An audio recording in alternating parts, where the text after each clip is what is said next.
पितृपक्ष में चाहे श्राद्ध मत करना, लेकिन ये 2 सब्जियां जरूर खा लेना।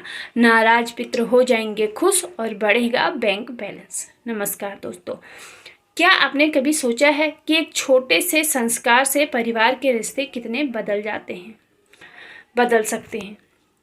आज मैं आपको एक ऐसी जानकारी देने जा रही हूँ, जानने के बाद आप अपने पूर्वजों की प्रसन्नता पाकर जीवन में स्थिर सुख, समृद्धि और मानसिक शांति देखेंगे। अगर आप दिल से तैयार हैं तो ये वीडियो आपके लिए जीवन परिवर्तनकारी साबित हो सकता है। रुकिए मत, पूरा ध्यान से पढ़िए, क्योंकि हर शब्द आपके परिवार के कल्याण से जुड़ा है। सनातन धर्म में पितृपक्ष का जो महत्व है वो शब्दों में बयां करना आसान नहीं होता है।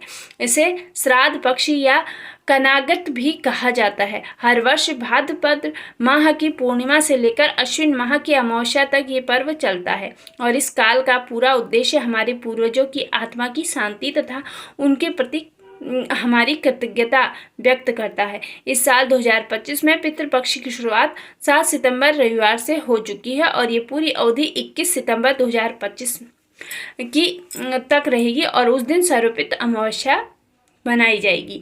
यही समय वह होता है जब हम श्राद्ध, तर्पण, पिंडदान और ब्राह्मणों को भोजन कराकर अपने पूर्वजों के प्रति अपना कर्तव्य निभाते हैं।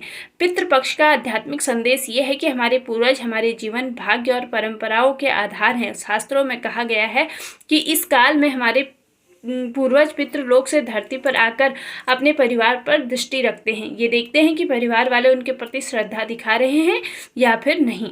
यदि श्राद्ध, तर्पण आदि न किया जाए तो पितृदोष उत्पन्न हो सकता है, जिसका असर घर परिवार की समृद्धि, सुख, शांति और सौभाग्य पर नकारात्मक रूप से पड़ता है।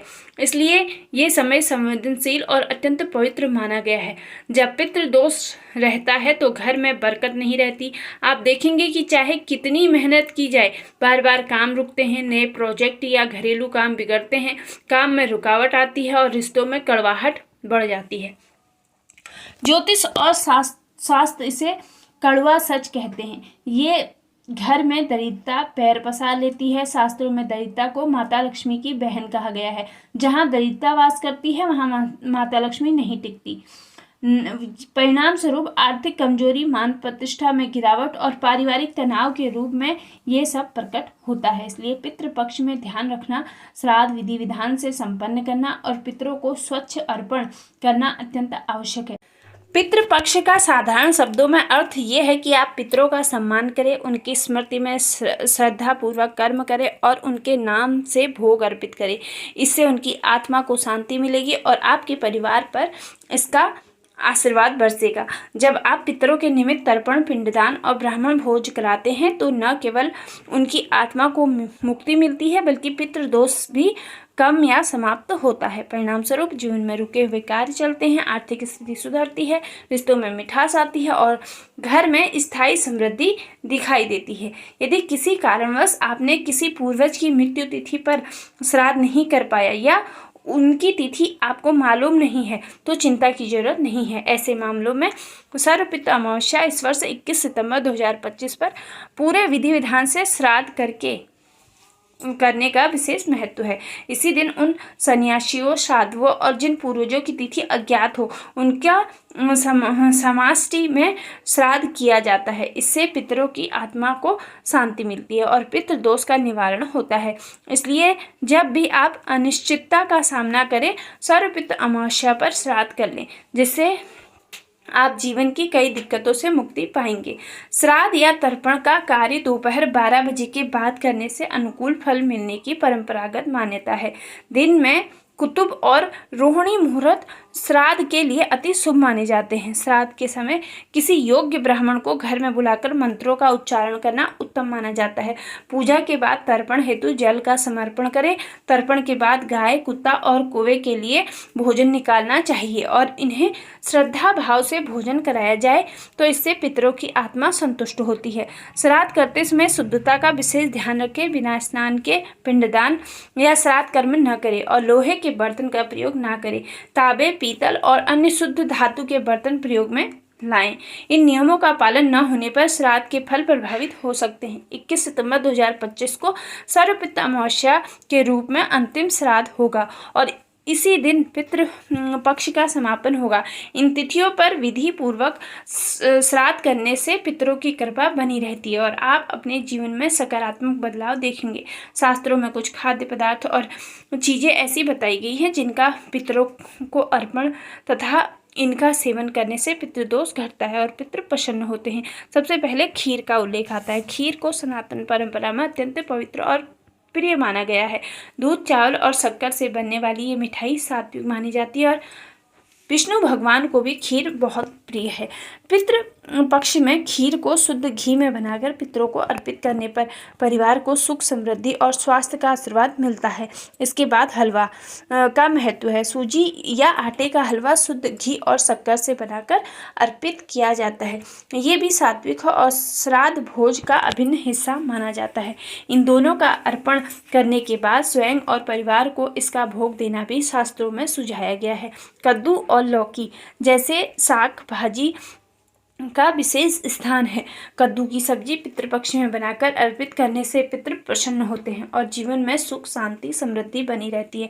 कद्दू पचाने में हल्का और शीतल करने वाला होता है, इसलिए इसे पूर्वजों को अर्पित करके गाय और कुत्ते को खिलाया जाए और फिर परिवार वाले इसका सेवन करें। लौकी भी सात्विक और आरोग्यवर्धक मानी जाती है। लौकी की सब्जी से घर में सकारात्मक ऊर्जा आती है और नकारात्मक ऊर्जा कम होती है।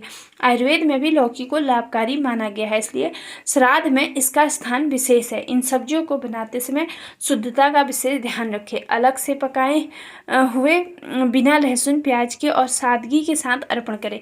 फलों में केला, नारियल, सेब, अनार, अमरूद आदि ताजे और सात्विक फलों का अर्पण एवं सेवन शुभ माना जाता है। केला का विशेष स्थान है क्योंकि परंपरा के अनुसार केले का पेड़ भगवान विष्णु से जुड़ा माना गया है। फल प्रकृति की देन है, इसलिए जो फल आप अर्पित कर रहे हैं वे ताजे और बिना किसी नमी या सड़न के होने चाहिए। गलती से भी सड़े गले फल अर्पित ना करें, इससे पुण्य की जगह हानिकारक प्रभाव भी हो सकता है।